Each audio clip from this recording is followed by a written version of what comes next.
Yo, what's good YouTube? It's your host Sledge Villain here and welcome to the channel. Today I'm here to present you guys a new what if, this being the what if movie to what if Deku had learned the 8 inner gates. Now guys, I'm not gonna lie to you, I don't really got nothing else to announce right now. I'm just gonna jump right into it. So with that being said guys, it's your host Sledge Villain and it's time to begin the what if. You're never gonna make it, you're not good enough. There's a million other people with the same stuff. You really think you're different? Man, you must be kidding. Think you're gonna hit it, but you just don't get it. It's impossible, it's not probable, you're irresponsible. Too many obstacles, you gotta stop it, yo. You gotta take it slow, you can't be a pro. Don't waste your time no more. Who the fuck are you to tell me what to do? So to begin the what if, we now start off with Deku's origins. Now you see, Deku's origins will remain the same as it did when he was first a child, as he will be announced that he didn't have a quirk from the doctor, and he'll be facing a little bit of depression throughout the following days. It got even worse when he went back to school, as Baku, after hearing this, as well as the rest of his classmates, all begin to make fun of him. Now Deku will be in kind of a slump these past following days, but he doesn't give up. He still sees Baku as a friend, even though he blatantly picks on him and makes fun of him, and he still tries to help out kids who are being bullied by Bakugo, which results in him getting beaten up by Bakugo. Kind of ironic. But nonetheless, as Deku continues on going throughout his day, he begins to wonder if maybe he should just quit. I mean, after all, he doesn't have a quirk. He's never going to be able to beat Bakugo or stop him from doing what he does. And if he can't stop Bakugo, how is he going to be able to stop a villain? Him, a quirkless guy who had nothing except his name and that's it. As Deku begins to really wonder this and maybe contemplates about the idea of quitting being a hero, this is when suddenly he then realizes that, number one, he was no longer at the school ground. You see, throughout the entire thought process that Deku was going through, he just kind of wandered away from school campus. So needless to say, he has no idea where he is. Especially since this kid was technically around 6 years old, or yeah, 6 years old during this time. It definitely was not the safest place to be at. So as Deku is of course panicking as he doesn't like being alone and begins to try to find where the school is, this is when suddenly he ends up hearing the cry of an old lady, as apparently her purse had been snatched from a thief. As we see the thief try to run by Deku, this is when Deku's instincts then kick in. His body begins to move on his own. This is when he suddenly jumps onto the man's ankle and begins to bite on it. Now the man would, yelp in pain, causing him to drop the purse as he looks at Deku, before suddenly insulting him and then trying to throw a punch. Now Deku, seeing this, would close his eyes, waiting for the pain, only for him to open his eyes to realize that number one, he was no longer on the man's ankle, as he was currently being carried by an old man. Number two was the fact that the robber, or the theft, or whatever you guys want to call him, is knocked down on the ground, and currently right now he's literally foaming at the mouth. As everyone would just look around in shock, as there would be some people there just watching everything in shock. This is when they would then hear the man laughing, as this would be the old man that was picking up Deku. As the old man would let Deku fall into the ground a little bit, this is when he then walks back to the lady, giving her back her purse, causing the lady to thank him, as this is when she then turns to Deku before suddenly giving him a candy. Now Deku looks at it and wonders, this is when the lady then thanks him for being such a brave hero, which causes Deku to actually blush a little bit as he nods his head, as the lady would then walk away, calling him such a sweet boy. After getting complimented by the old lady and seeing that his efforts actually did something in the end, it caused Deku to once again reaffirm himself that he's still determined to become a hero, even though he has a lot of obstacles ahead of him. But with that mindset, still nonetheless, he still needs to go back to the school. So as he prepares to go to the school ground, this is when the old man who had just saved Deku would actually approach him. He begins to ask Deku certain questions like why did he jump in and what was he doing by himself, to which Deku, although he did know what stranger danger is, he for some reason just decided to answer the man's questions.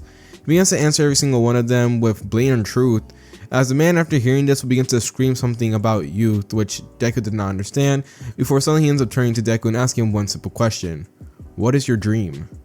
And after hearing this, Deku would of course say that his dream is to become a hero that saves people. And after hearing this, Deku then suddenly stops, as this is when he then turns to the man, and he has no idea why he's doing it, but he still asks nonetheless, does the man think that he can become a hero even though he doesn't have a quirk? Now at this, the old man would then be silent, as Deku looks down at the ground, already thinking that he's going to be shot down or ridiculed. But this is when suddenly he's then reeled back in shock, as this is when the man would then suddenly scream out youth, as he then jumps up and does a nice guy pose, giving him a thumbs up with a very cheeky smile, as he then says that obviously he can become a hero. Now hearing this and seeing this, Deku will be blown away, as he doesn't know if this guy is actually making fun of him or is he being for real. But nonetheless, Deku was internally grateful as he nods at the man, thanking him for that. But this is when the man then asks Deku how does he plan to overcome obstacles such as quirks, even though he's quirkless. Now, this causes Deku to pause as, like I said, he's only a 6-year-old. Like, he doesn't know how he's going to be able to do that. And as he actually prepares to tear up at the thought about all this is when the old man then calms Deku down before suddenly telling Deku that if he wants, he can train him. At this, Deku looks at the man confused, as this is when he begins to explain that there might be a power out there, a power that he knows of that could actually teach Deku to overcome the abilities such as quirk. Now, Deku, after hearing this, at first thought the man was a liar, but after being so many times ridiculed and after trying to find so many different ways, like this man Deku went through it. He tried so many different ways of trying to show off that he had a quirk, whether it be trying to levitate small items like his mother or breathing fire like his father, but at the end of the day it didn't work. So after seeing this opportunity, even though Deku did not want to believe it, he still had no choice to. After all, it was his dream and he didn't want to give up that easily. So he nods his head as well, saying yes, which causes the man to smile, as after that they'll then walk back to school with the old man guiding Deku there. When they eventually arrive back at the school grounds, he will eventually meet Inko, who begins to worry about Deku, asking him millions of questions about why he left and everything, while crying a lot since she was deeply worried for him. But after everything begins to settle down, the old man begins to introduce himself. Now I'm not going to say his name, mostly because of the fact that, well, I don't really know what to really call this guy, but just for the sake of the story, let's call him Guy, alright? It's not really Guy like the one from Naruto, although he has some resemblance, except this guy's like really old and everything, but he's not Guy, alright? It's a different guy, alright? I know, I suck, but let's move on, alright? It's for the sake of the story, it's for the sake of plot, but moving on. Nonetheless, after introducing himself, this man would then actually ask Inko if he could actually be Deku Sensei, to which Inko is at first like, skeptical about the whole thing, only for Deku to then suddenly end up bursting out with excitement as he begs his mother for this, as he says that he wants nothing else and nothing more right now. Now, Inko, mind you, at this point she's feeling very vulnerable. I mean, for the past few days, her child has been desperately looking to activate his quirk, which he doesn't have. And seeing how desperate the boy is, she sees that he kind of longs for something to get his mind out of the whole fact that he doesn't have a quirk. So after thinking about it very quickly, she then decides that she will allow Deku to sign up, as she asks the man how much the classes pay for, only for him to decline, saying that no, the classes are free. Which of course causes Ingo to be more skeptical, but nonetheless she does thank the man, and with that we will then have our time skip. And for the next following days, we will then begin to see Deku go through a drastic change, and both physically and mentally. We see throughout the following days, Deku's personality begins to get less depressed and more hyperactive. He began to really release his inner Rock Lee or Guy or whatever you want to call it. He really begins to feel the flames of youth, as Deku was going through the hassle. The man known as Guy, or should I say Deku Sensei from now on, has been putting the boy through the ringer, teaching him all the ways of the martial arts, as well as making sure Deku's body is conditioned for it. Now, Deku would at first, be very upset about the training and everything since it was painful, but his determination to gain this ability that supposedly is able to surpass that of quirks made Deku deeply invested. And even then, Deku was still actually showing that he was actually a very smart kid. In fact, the old man would even say that he was a prodigy, as you'll see Deku begin to adapt to the training styles relatively easily. He'll begin to pick up on forms that when he first did it was terrible, but after one day he would do it perfectly. And another thing he began to realize was the fact that, well, Deku was just plainly smart. The boy would see loopholes in different things such as math, reading, it didn't matter. As this caused the old man to actually be very more excited, as he can tell that Deku's flames of youth are going to be bigger than he's ever seen in any generations. All the while, back at Deku's school, at first the boy was depressed about everything, but now, for the next following days, he was very, very opposite of how he was. Even when the kids ridiculed Deku, even when they made fun of him, Deku ignored them. As at first he thought about entertaining them with the idea and everything, as to go along and not be bullied. But after a while, Deku just stopped caring. After all, that was the way his sensei taught him, and that was the way he's gonna do it. As he'll be vigorously training himself, studying, and doing everything he can to get stronger. And due to that, Deku's actually at the top of the class by the end of the semester. Now, this pisses off a very young Bakugo, who openly tries to ridicule Deku only to have the boy completely ignore him, and when school ends, Deku won't even give him the opportunity to talk back to him, as he ends up running off to the dojo, since the dojo was actually right next to the school. Now, Bakugo has no idea where Deku went at all, as he tries to follow Deku a couple of times, but the thing is, the boy was way too fast. That was another thing. Deku was getting so strong at his young age to the point where Bakugo and everyone else that had a quirk could not keep up with him. Like, seriously, at first they were easily able to chase Deku and then catch up to him, and at first the difference in Deku's speed was not really that noticeable, but over time Deku began to overshadow every single one of them, to the point where even Bakugo can't catch up to Deku. Even when he uses his explosions, mind you, they're still kids by this point. So yeah, Baku can't even use his explosions to catch up to Deku. And it got even better for Deku as time continues to roll on, as now days change to months. As now by the next following months, Deku will be growing up and he will be continuously training by his sensei. Sooner or later, he actually begins to pick up on the martial arts itself, which if you thought the training before was rough, this one was even worse. As every single day, Deku would be coming back home looking like he was actually about to die. But he would still have a smile on his face by the end of it, a very tired smile, but a smile nonetheless. And back at school, yeah, no one was able to keep up with Deku. Even Baku was blown away. Whenever he tried to actually bully Deku, as well as, using his entourage to also beat up on Deku, Deku was surprised by number one, not only outspeeding them, but sooner or later, Deku actually begins to fight back, as he tells Baku that it's wrong to pick on others, with Baku making fun of Deku, telling him that he can't tell him what to do, only to be in shock as this is when Deku then maneuvers and actually hits him so hard in the face with a kick, which almost rearranges Bakugo's jaw.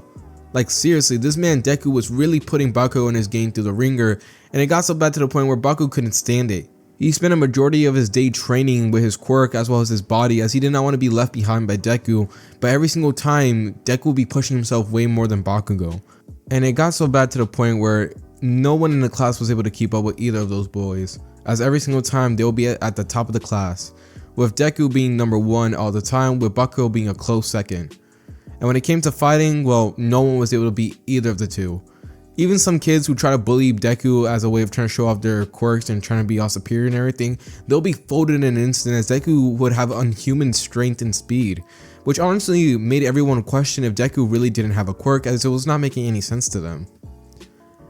And by now, we now turn to the final time skip, as this will now be from months to years, as now we now turn to see Deku currently in high school.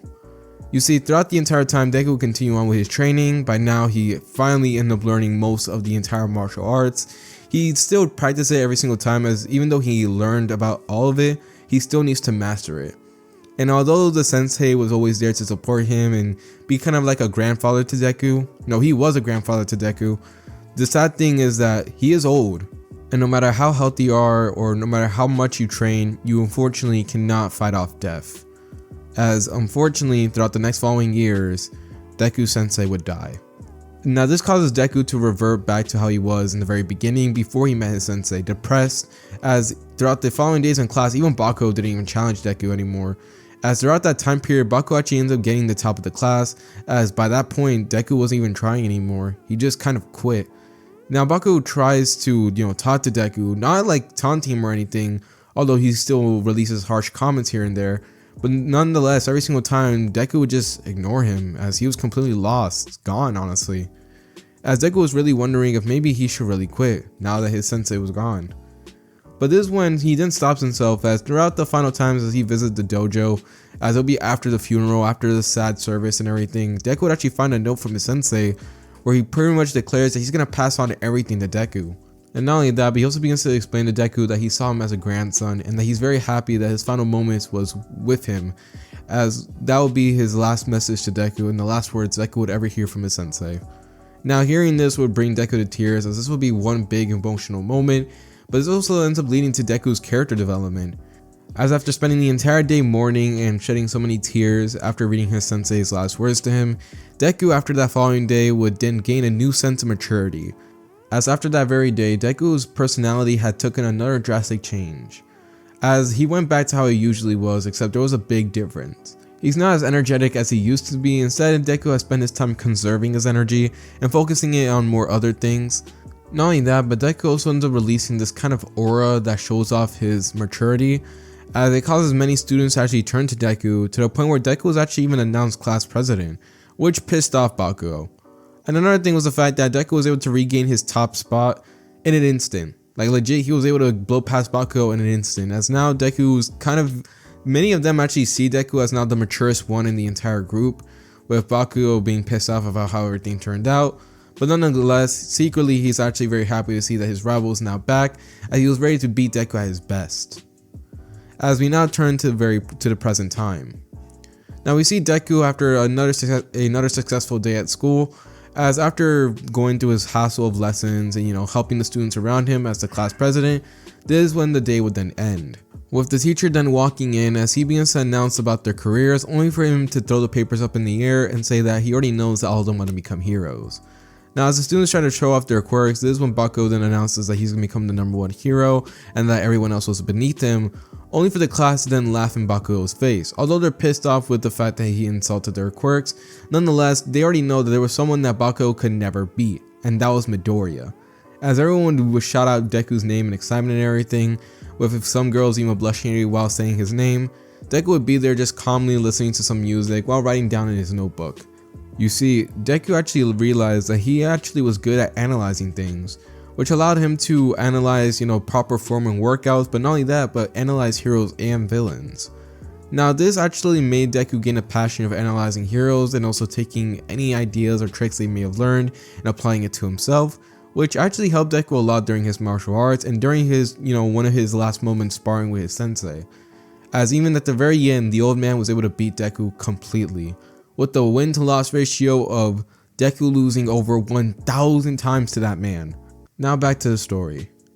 So we see Deku continuously writing down in his notebook with a smile on his face, only for him to then suddenly stop as he has to calmly then remove his book from his desk, as this is when Baku then sends an explosion on the desk as he curses out Deku's name.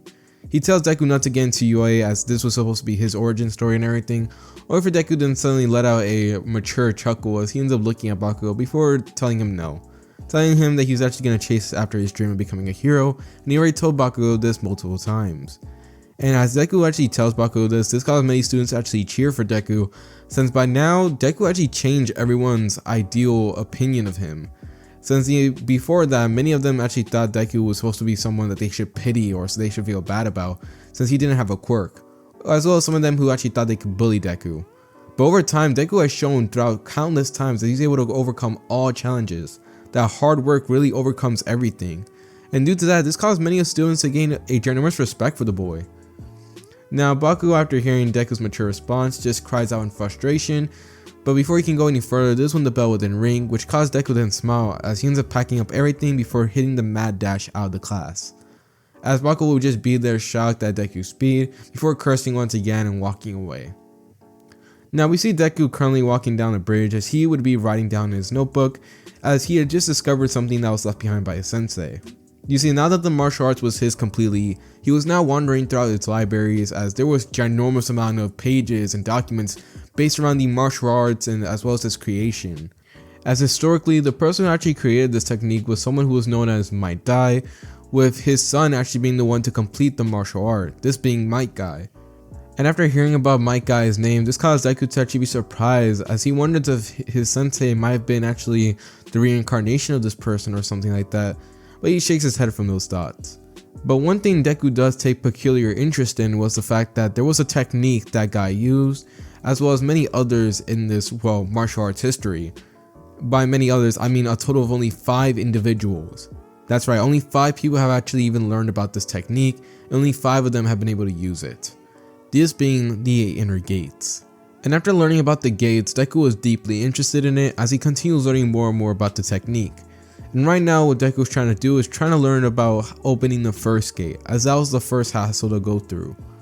But the thing is, first things first, Deku needs to unlock something known as chakra, which I'm just going to say this now, chakra in this world is going to be very different than the one back in Naruto.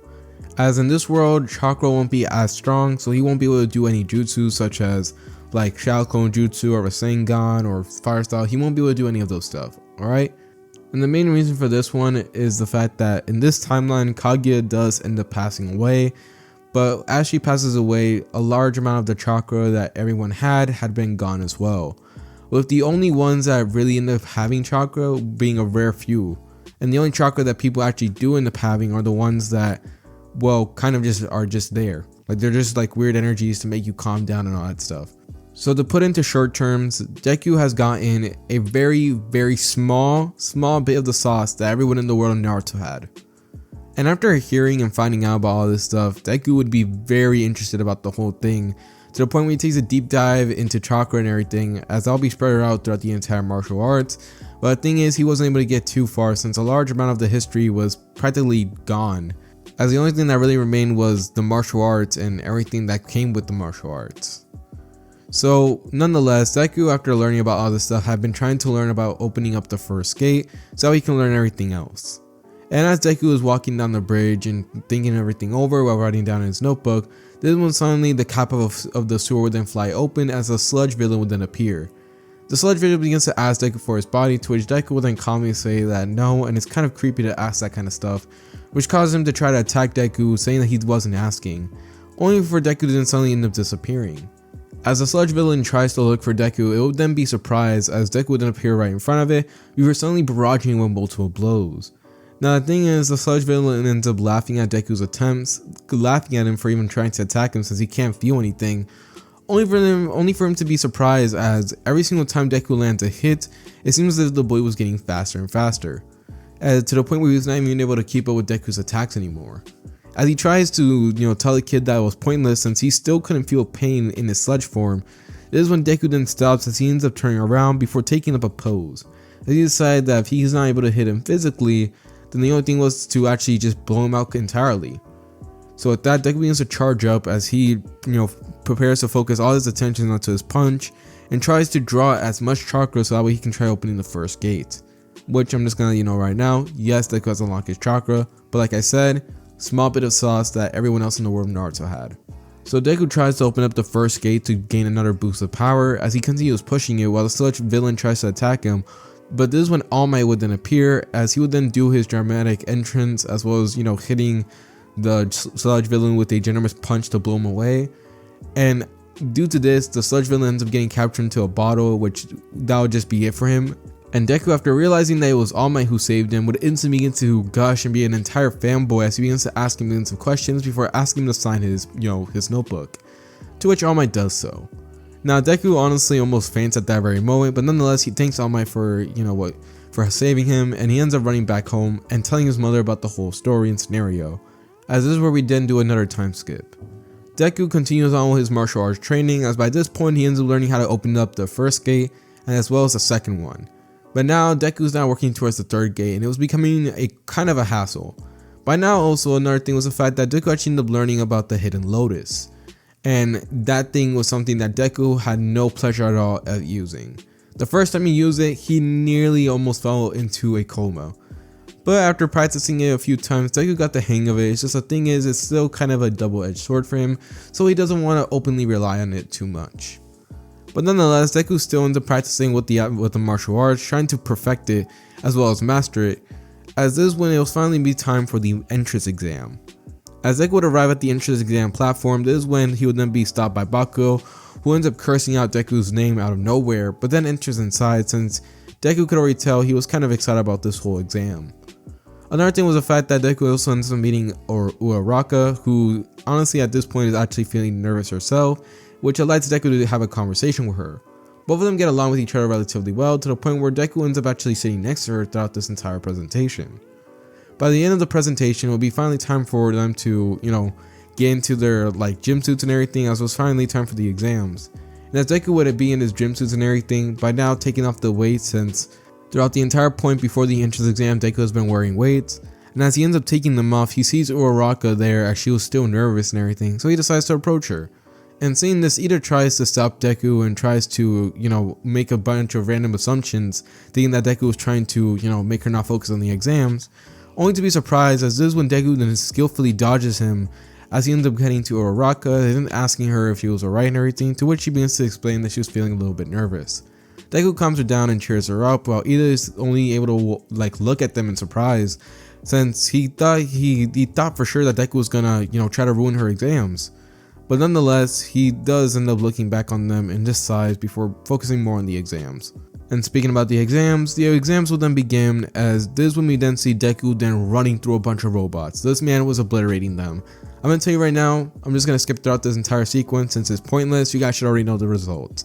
Deku ends up getting the very top score with ease. He still ends up saving Uraraka from the generous 0-pointer, and at the end of the day, he had made it into UA.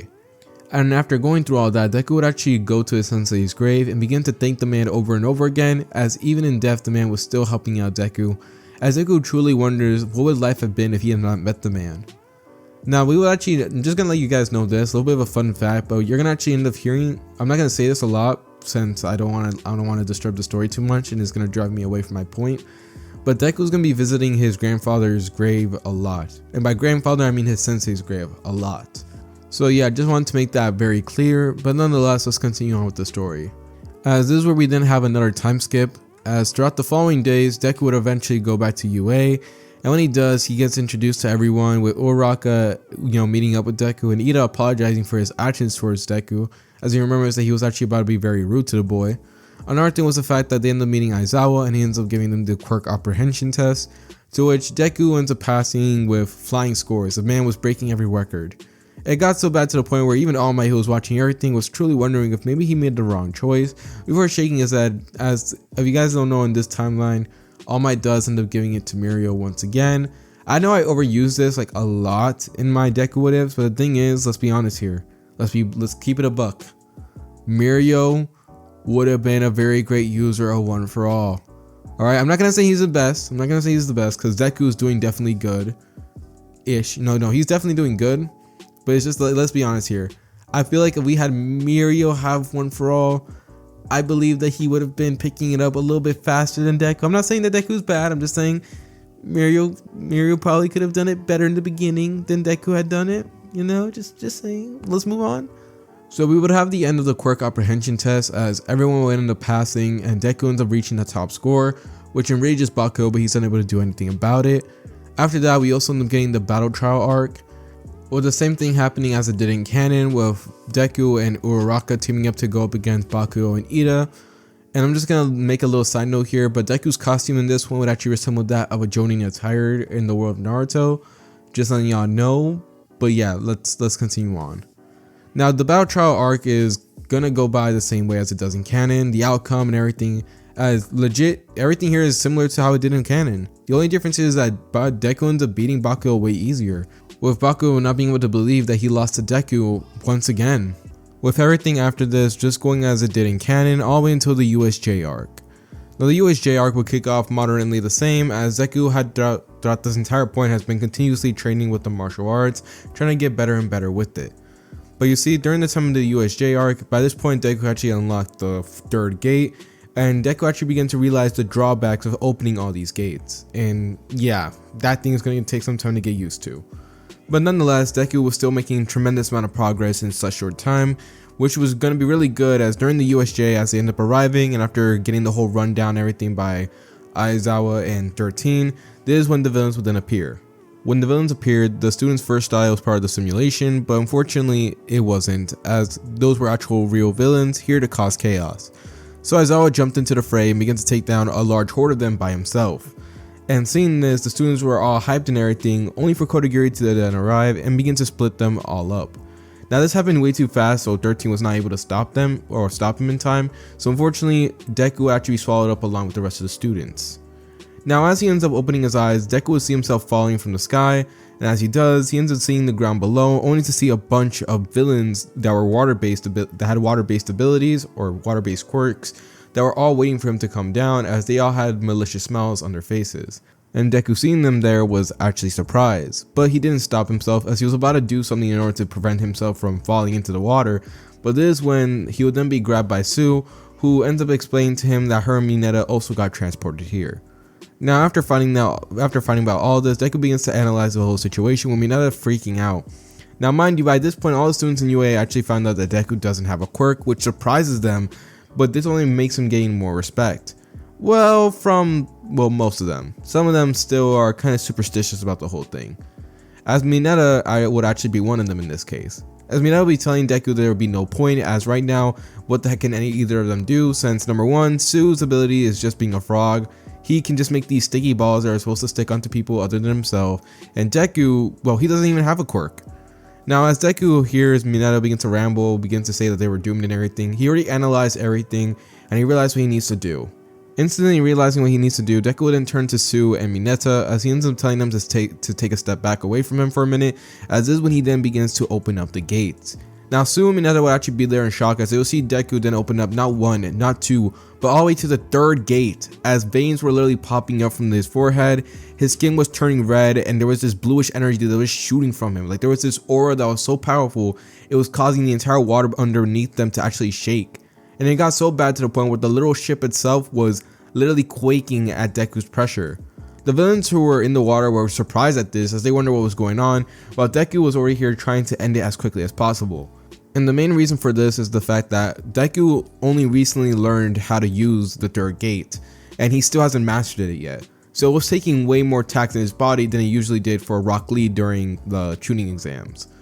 As Deku will be taking in all the strength and everything that he's just gotten, this is when suddenly he ends up jumping off as he prepares to actually fall into the water.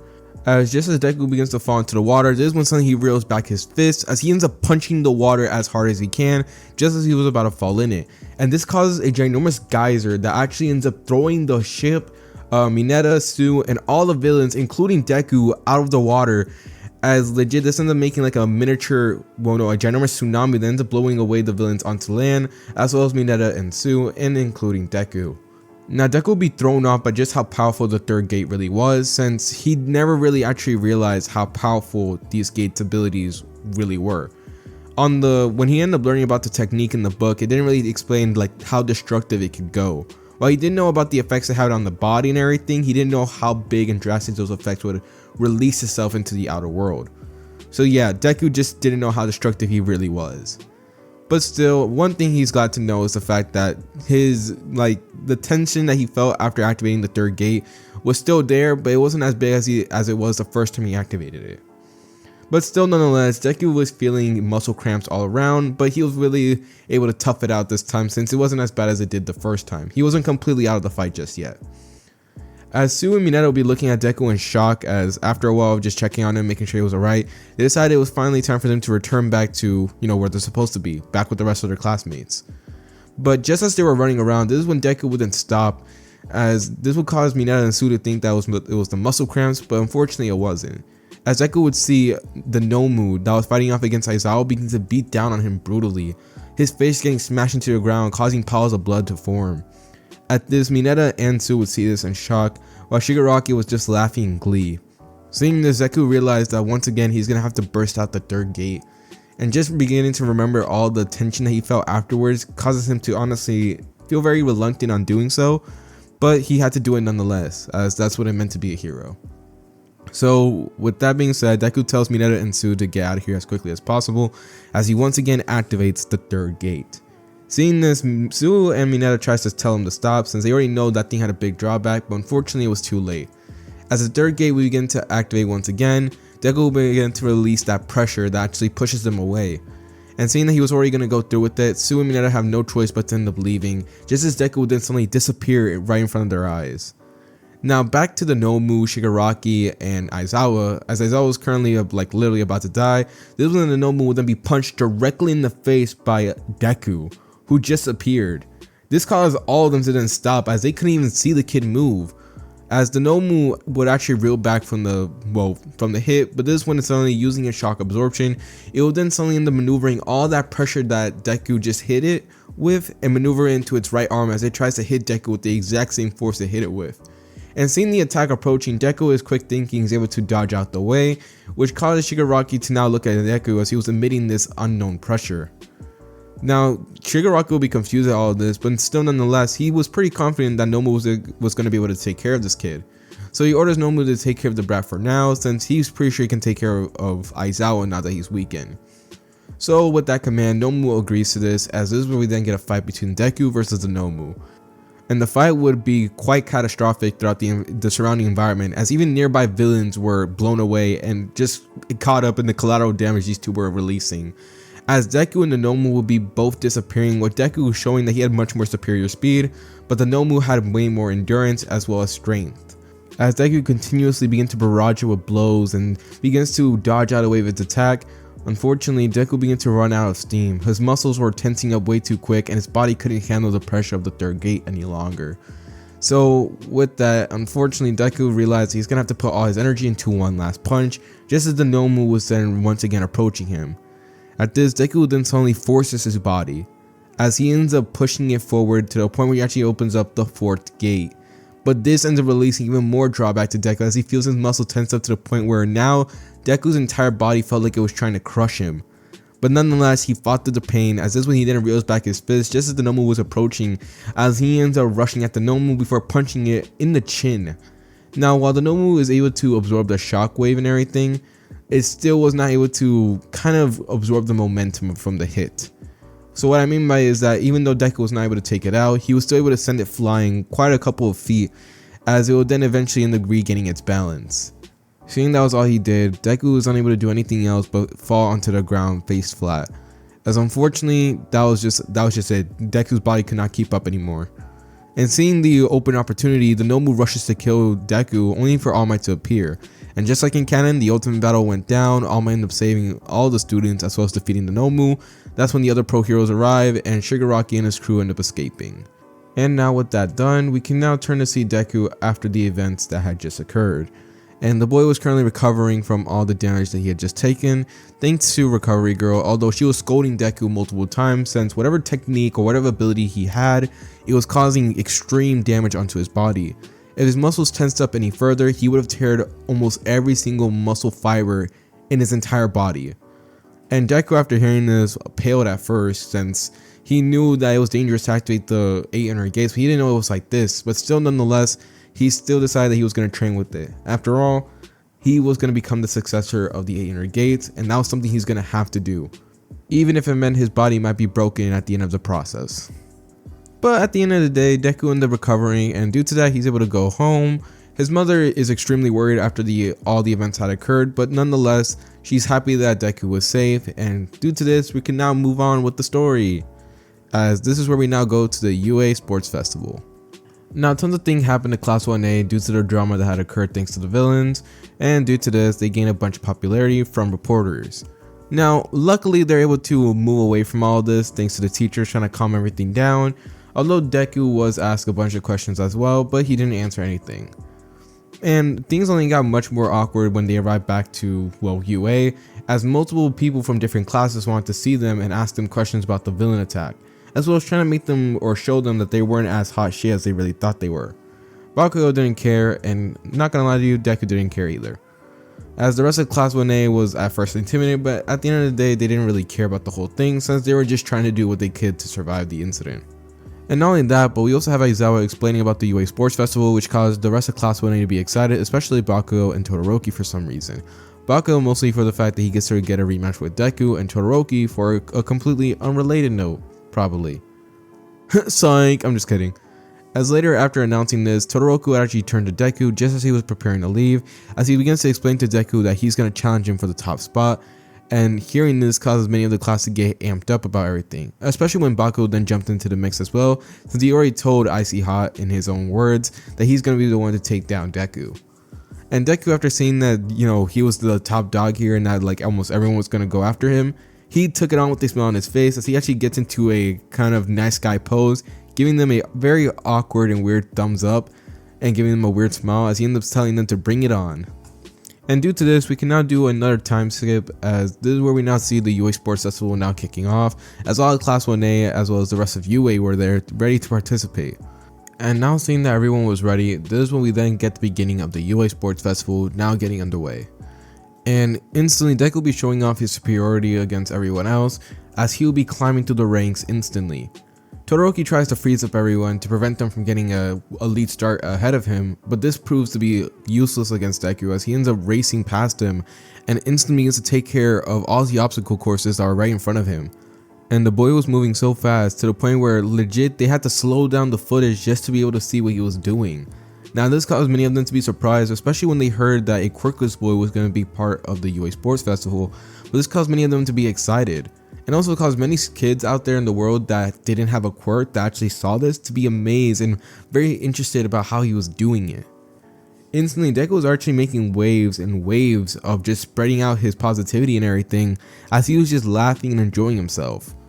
And eventually, when Deku had arrived at the minefield, he would see everything and instantly begin to kick into action, as he ends up kicking off the ground and ends up shocking everyone, as they at first thought that Deku was gonna have to slow down and everything, allowing others to catch up, but to their surprise, Deku actually ended up learning a new trick, So for those who don't know, I got this idea from the world of One Piece, but for the sake of this story, I'm gonna say Deku got this idea from activating the third gate, as he was moving so fast during the fight against the Nomu to the point where he wasn't even touching the ground. So yeah, Deku had actually learned to make his body just as fast as he was during the time he activated the third gate. And to put it in simple terms, base Deku in this current moment right now is just as strong as the Deku that was fighting against the Nomu using the third gates. So yeah, Deku ends up getting first place in this, and Baku ends up getting second, with Todoroki getting third. Both of them are very displeased about the results, but nonetheless they strive to once again try to beat Deku. Now after this is where we end up getting the cavalry battle, and yeah, I'm sorry, but this cavalry battle goes down just like it does in canon. Alright, I'm not going to explain the whole thing since it's not really that important, as throughout this entire time Deku doesn't even rely on using his martial arts or anything. He just plainly is just able to think smart about the whole thing, allowing his team to pass. Now I do want to admit though, when Ida activated his nitro boost and was able to get Todoroki to snatch Deku's headband, Deku was able to react quick enough to the point where he was able to grab it back and once again regain his first place title. So yeah, Deku once again gets first place in the cavalry battle. And now with that done, we can now move forward to the 1v1 battles. Now before we go into the 1v1 battles, we still have that intermission with Todoroki telling Deku about why he doesn't want to use his fire, with Deku just plainly telling him that he's stupid. And nonetheless, the battles still continue on, as this is when we then see Deku facing off against Shinso. And just like in canon, Deku beats Shinso, except in this timeline he ends up beating him way quicker. Another thing that ends up happening is that Uraraka gets her heroic moment and she faces off against Bakugo, and even though she still loses, she's able to put up a good fight. The rest of the story remains similar to how it did in canon, all the way until Deku faces off against Todoroki, and this fight goes completely different. Now Todoroki, seeing Deku there, would instantly begin to shoot out a bunch of wave of ice after the fight then begins, only for Deku to then disappear and then suddenly destroy all the ice, and as well as kick Todoroki so hard that he almost fell out of the arena. At this, Todoroki is surprised at this, but this is when he then ends up getting grabbed by the neck and then chucked to the other side of the arena. Now by this point everyone will be surprised at this, since Deku throughout most of the time has shown to be very lighthearted, very fun and passionate, and never to this extent of seriousness. But Deku right now, like this Deku was completely different. While he wasn't laughing or anything, the boy was just there emotionless as he continued practically toying with Todoroki. The boy wasn't given an opportunity to activate his eyes, activate his fire, or do anything. He wasn't able to put up a simple fight. So after getting beaten up over and over again, this is when Deku then finally begins to explain his actions. He tells Todoroki that he's not even worth him being serious, as if he's not going to take this serious, then he's not going to take him serious. He also ends up telling Todoroki that if he ends up rejecting his fire so much to the point where he's not even willing to use it when his life is in danger, then he's not worth to call himself a hero. And that kind of clicks with Todoroki, which actually ends up causing his fire to activate on instinct, pushing Deku away a little bit, which Deku ends up avoiding the flames that were about to burn him. And this caused Todoroki to realize that it's now time for him to lock in. He tells Deku that he's crazy and begins to, make fun of him and everything, but in a playful manner, to which hearing this Deku ends up laughing as well.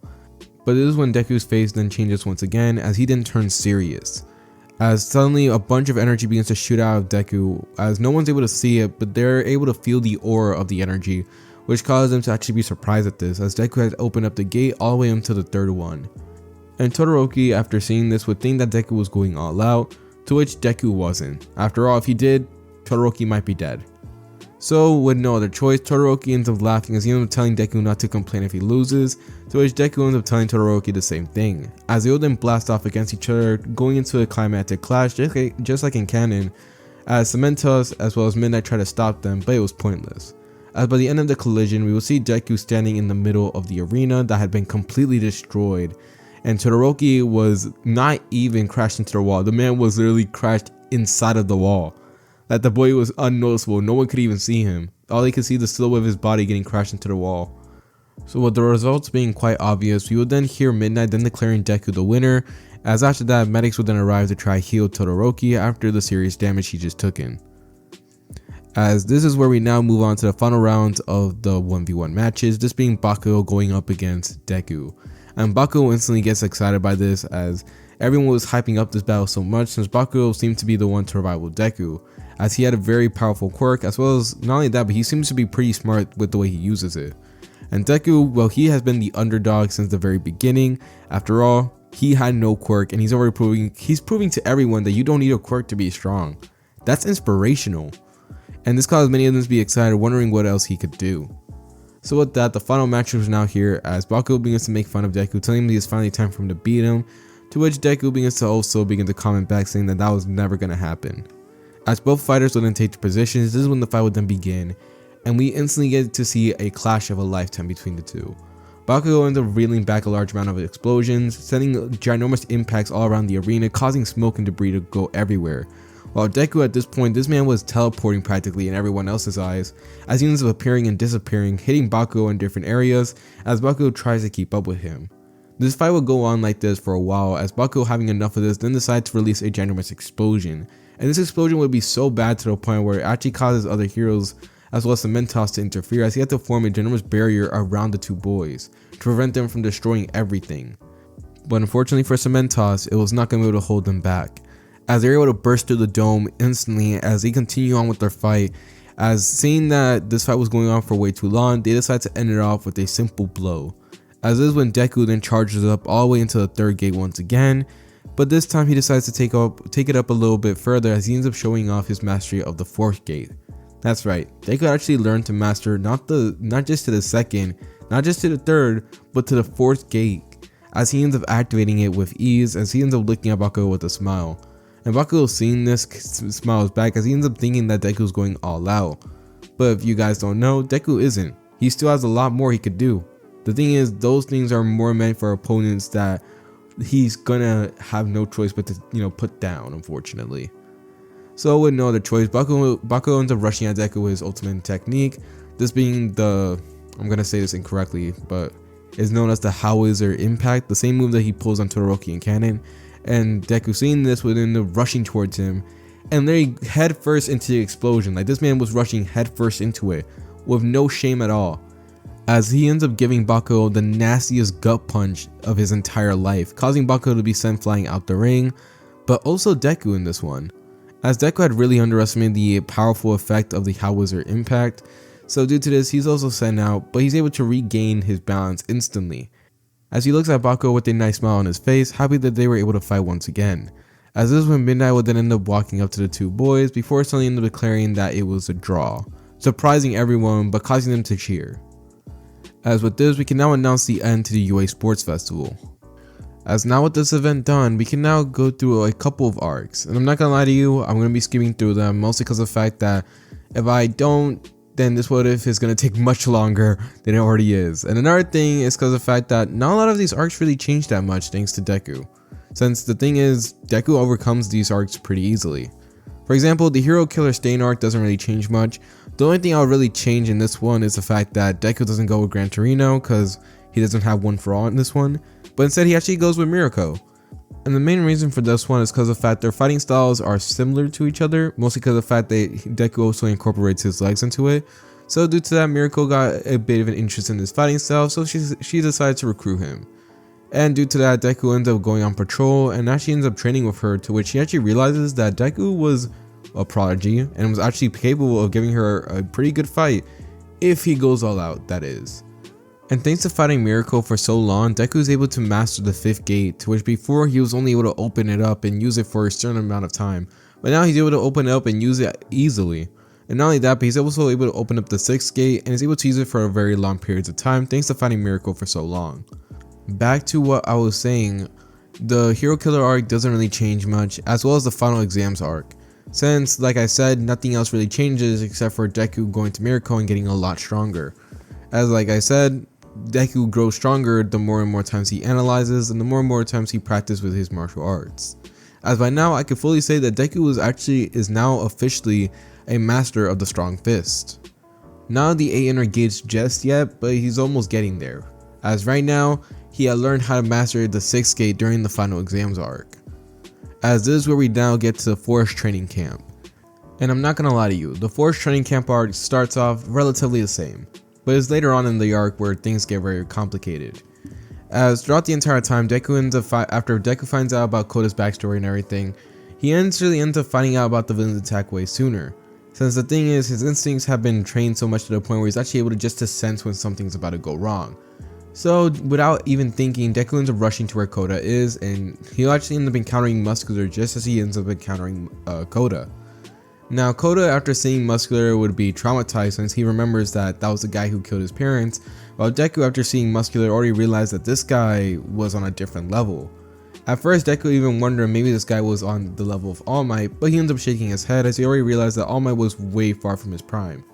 But nonetheless, Deku still had to face off against Muscular, so that fight would go just like it does in canon, except the only difference here is the fact that, like once again, Deku is able to beat Muscular quite easily, as he's able to open up all the way until the 4th gate in this one, not really needing the 5th one to face off against Muscular. Although his whole muscle thing was kind of annoying, Deku was able to overcome it very easily thanks to all the training and also because of the fact he's way stronger and faster. And Koda, after saying this, would be surprised at this since he had been told recently that Deku did not have a quirk, so he kind of felt bad after punching Deku in the balls later on. But still, nonetheless, he was able to thank Deku for his actions, and after that, Deku was able to bring Koda to safety after bringing him back to Aizawa. And now that Koda was safe, we will then see Deku then begin to run around the entire forest, as he would still remain in 4th gate, mostly because of the fact he doesn't realize how strong these enemies were, but if they were any as strong as Muscular, then that can cause him a bit of trouble. As you see Deku running around the entire forest, he ends up encountering a few enemies here and there that he's able to take care of them instantly. He also ends up meeting up with Class B, to which he ends up finding out a lot of them were knocked out by this poison gas, which luckily one of the Class B students had taken care of. And seeing that the enemy was taken care of, Deku then decides to be useful and actually help out with the students that were currently really need of medical attention, as he ends up taking them all up and going to the safety area as quickly as possible. And thanks to the fact he was in 4th gate, he's able to do this relatively easily. But just as Deku was about to finish saving the last student, this is when he then looks up into the sky to see one of Todoroki's generous ice blocks then try to attack a man, only for the man to completely dodge the attack. Now Deku, seeing this, wonders what was going on, but right now it was time for action, and if Todoroki was attacking this guy, then he must be a villain. So with no other choice, Deku would then activate the 5th gate, as he ends up using his extra burst of speed to end up appearing and catching Mr. Compass off guard, as Deku would then ram him with a punch so hard to the point where it ends up destroying his mask, as well as freeing Baku and Tokuyami, who had been captured by him. But luckily Deku was able to save them, as he ends up bringing them back down, as thanks to Mr. Compass now being knocked out, this would cause his ability to kind of wear off on them, allowing them to once again be free. But now that they were free, this is when Deku would then turn his attention to another villain, as this will be Toga as well as the rest of the group of villains, since Deku had just arrived out of nowhere. And seeing that they were here, Deku then turns to them and apologizes, telling each and every single one of them that he's gonna have to take them all into prison, which caused the villains to at first not really believe the kid, but after sensing this weird energy that Deku was emitting, they realized that they're gonna have to take him seriously. But luckily, it seemed as if someone was already responding to their kind of anxious emotions, as this is when suddenly portals will then begin to open up all around, as Nomus begin to get released. And seeing this causes Deku to turn his attention away, just as the villains will then try to rush after Bakugo. By this point, Bakugo is still unconscious, mind you, so he isn't able to move or dodge out the way. And Deku, seeing this, has no choice but to once again try to save Bakugo, as he ends up destroying the Nomu that were right in front of him with a single punch, mind you.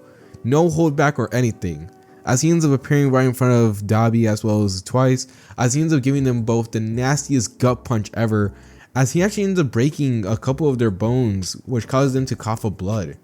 But Deku was not done there, as he ends up hitting them both on the head with his elbows, causing them both to be knocked unconscious, as Deku still needed to take them back to the cops in order to be interrogated.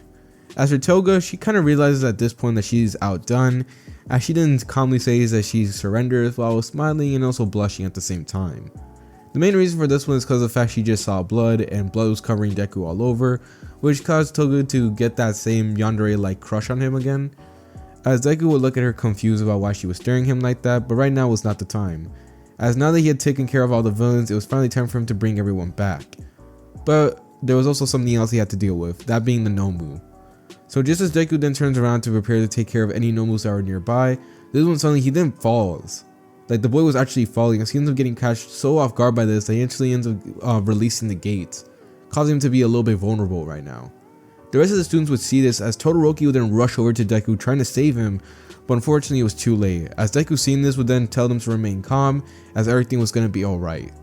As by the time Deku had fallen in completely, Dabi and Twice also fell in along with Toga, as Deku would realize that he was currently in this bar-like area, and right in front of him was a TV screen with Shigaraki like literally leaning up against it. As this is when Deku then realizes that he was at the very base of the villains. And not only that, but he was surrounded.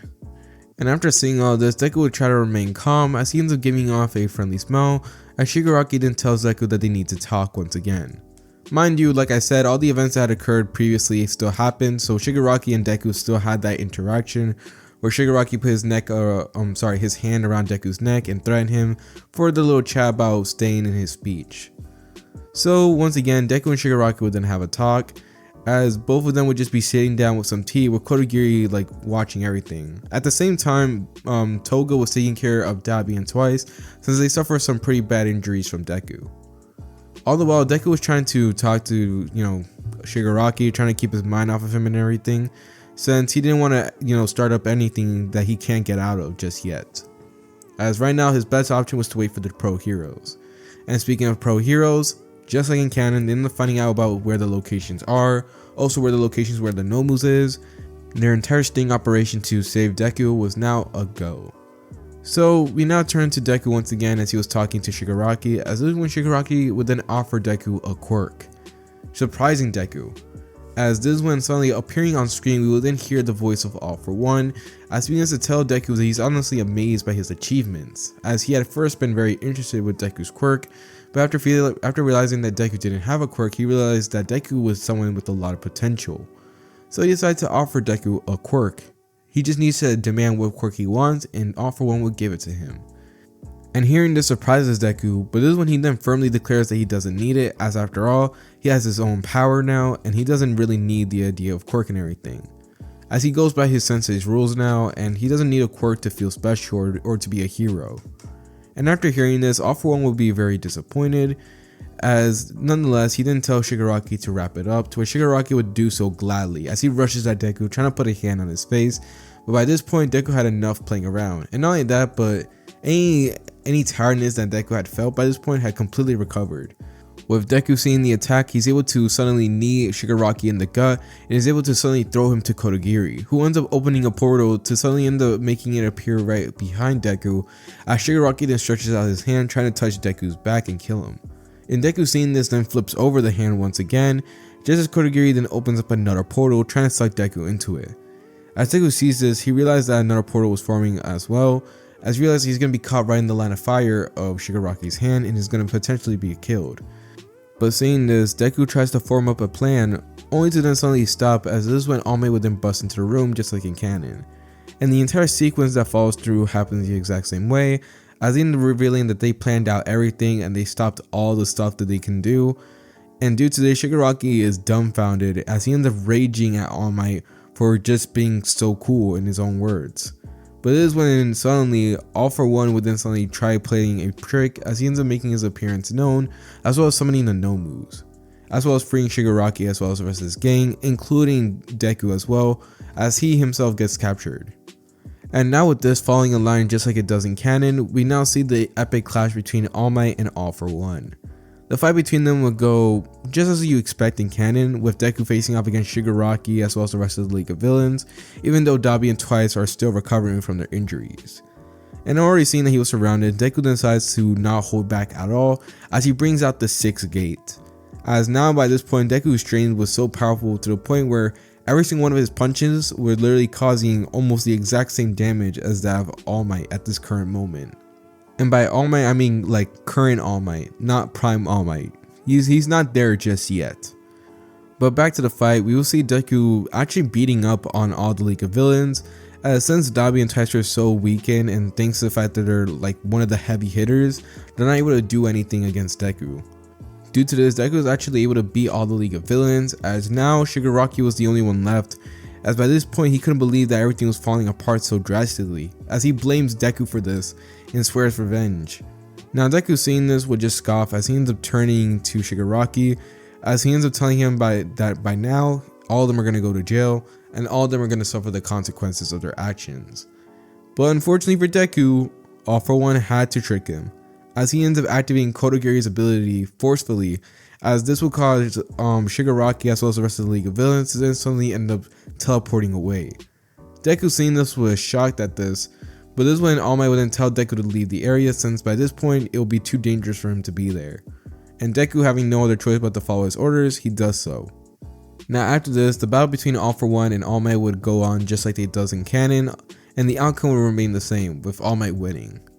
As after this will put the end to the Hideout Raid arc.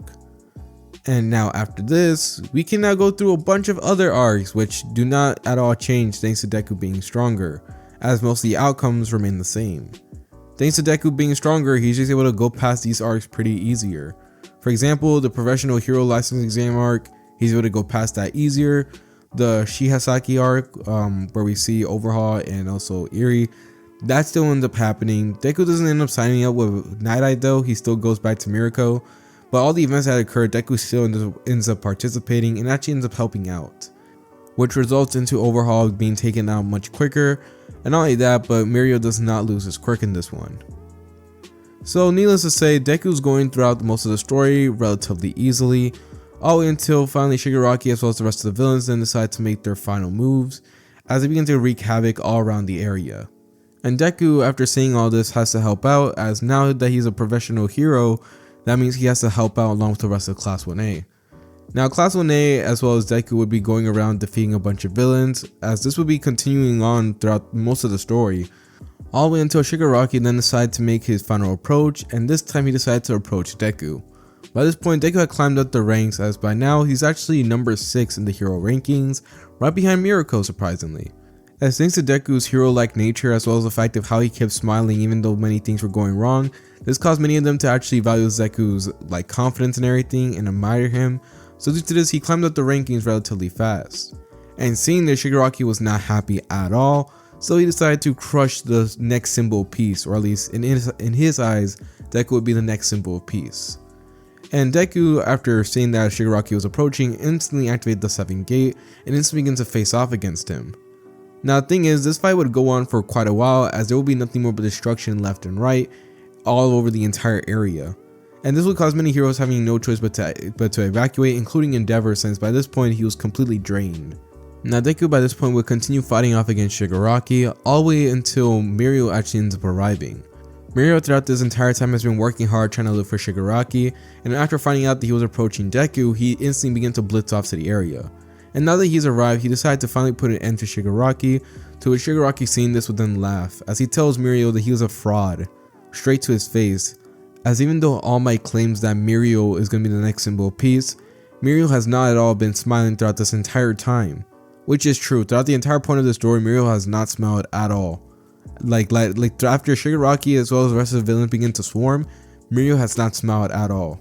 As this is when Shigaraki would then point a finger at Deku before saying that if anyone's gonna become the next symbol of peace, it's him, which is why I gotta eliminate him. And hearing this causes Mirio to actually be honestly kind of hurt by this whole thing, but he soon doesn't care about it, as he begins to tell Shigaraki that he doesn't care about the rankings at all, as all he wants to do is save people. And hearing this cause Shigaraki to laugh, as he finally tells Mirio that he's now finally acting like a hero, to which Deku, after hearing this, then tells Shigaraki that he doesn't even know the first thing about being a hero. And hearing this caused Shigaraki to laugh, as this is when both Mirio and Deku would then team up with each other, as they then face off against Shigaraki. As we see both Mirio and Deku begin to both tag team against Shigaraki, as Shigaraki will be bombarded by hits. I'm talking about Jujutsu Kaisen level jumping, as he's not able to do anything except whine and cry and cause ginormous amount of destruction everywhere he goes. By the time he was done by the barrages of hits from both Deku and Mirio, Shigaraki was looking like a bloody pulp, but he still kept on trying, he still kept on fighting. But just as he continues doing that, both Mirio and Deku continue doing the same thing. As soon after going just back and forth with each other for very long periods of time, it will be finally time to end it, as both Mirio and Deku would suddenly end up slamming a punch at the same time into Shigaraki's chest, caving it in and causing him to finally die. As Shigaraki is unable to do anything at the very moment, he will then pass away, unfortunately, as he's not able to continue on any further after using after using up all his stamina for so long, as this will put an end to Shigaraki as well as All For One's legacy. As we now turn to the ending scenes of this very what if. After the climactic battle against Shigaraki and after the hordes of villains finally been disposed of, they will finally be able to once again get everything under control. The villains once again go back into hiding, since by this point they realize that yeah, these guys are no joke, and not only that, but now that Mirio's actually taken up the mantle as the symbol of peace, there was no way they're going to be able to keep up anymore. And not only that, but Shigaraki is gone, like the boy is dead, so there's really nothing else they can really do anymore. Not only that, but now that the hero system once again is reestablished and everything, people are able to once again get back to fixing up their homes, and Deku as well as Mirio, thanks to their hard work, they once again climb up the ranks, as Deku surpasses Miracle in this one, as he'll be ranked at number 3, with Mirio being ranked at number 2. But nonetheless, Deku continues on with his life after the events of Shigaraki, as after that, All For One's whole entire notorious scheme and everything would then be revealed, surprising the heroes with just how cruel this man really was, as after that they have no choice but to give the man the death penalty. And now that he was gone, and now that his essence have been ridden throughout the entire world, Deku would continue on with his life. He would continue on becoming a hero, saving people all around. Not only that, but Deku actually eventually ends up getting with Uraraka, and eventually ends up getting married as well. And due to this, he ends up actually living a pretty good life. Except there's going to be one more thing. As we see Deku enjoying himself, this is when he then suddenly ends up stopping, as he ends up walking away, telling his wife that he's going to be back real soon, as Uraraka would tell him it was fine. We see Deku just walking along, enjoying the moments that he was feeling right now, being at inner peace, as this is when he then stops at a familiar dojo. Deku has been keeping it clean and healthy for so long and everything, and it was still looking at peak condition just as he left it. As Deku would then walk in the familiar dojo with a soft smile on his face, as this is when he then sees it. Inside the dojo, there would be a bunch of kids there, as everyone would then be in excitement and everything before turning to Deku. "Sensei, you're late!" all of them would shout. To which Deku ends up chuckling, making small jokes here and there before giving them the nice guy pose once again, telling them that he appreciates their flames of youth. But nonetheless, Deku ends up walking to the very center of the room, as every single one of them would then gain a serious expression before taking on a stance. As Deku would look at every single one of them, he would then ask if they're ready for their training, to which all of them would then shout out yes. As we then see Deku begin to train every single one of these kids, as these would be the next future generation of heroes. As after that, throughout the entire story, Deku had eventually became a very top tier hero. While he had not been number 1, Deku definitely became a top tier one, and not only that, but Deku also ended up opening up a dojo that he ends up teaching kids the strong fist technique. While the 800 gates are off limits, of course, still it's a very good idea to teach these kids the fighting style of the strong fist, as not only would that make them able to keep up with just regular heroes and villains, but they will also be able to learn self-defense just in case they don't want to become a hero. As with this, guys, I'm now going to put an end to this what if. Hopefully you guys do enjoy.